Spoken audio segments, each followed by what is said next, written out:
মা মা কি রে? এই দেখো কাঁকড়া এনেছি। তুই আবার ভর দুপুরে কাঁকড়া নিয়ে চলে এলি? আমি টানাতে পারবো না এখন।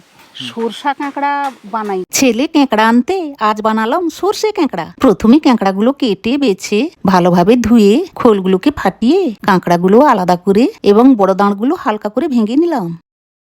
কাঁকড়াগুলোতে নুন, হলুদ, লঙ্কা গুঁড়ো মাখিয়ে নেব। এদিকে শিলে সাদা সর্ষে, রসুন, কাঁচা লঙ্কা, জিরে এবং 1 চিমটি নুন দিয়ে ভালোভাবে বেটে নেব।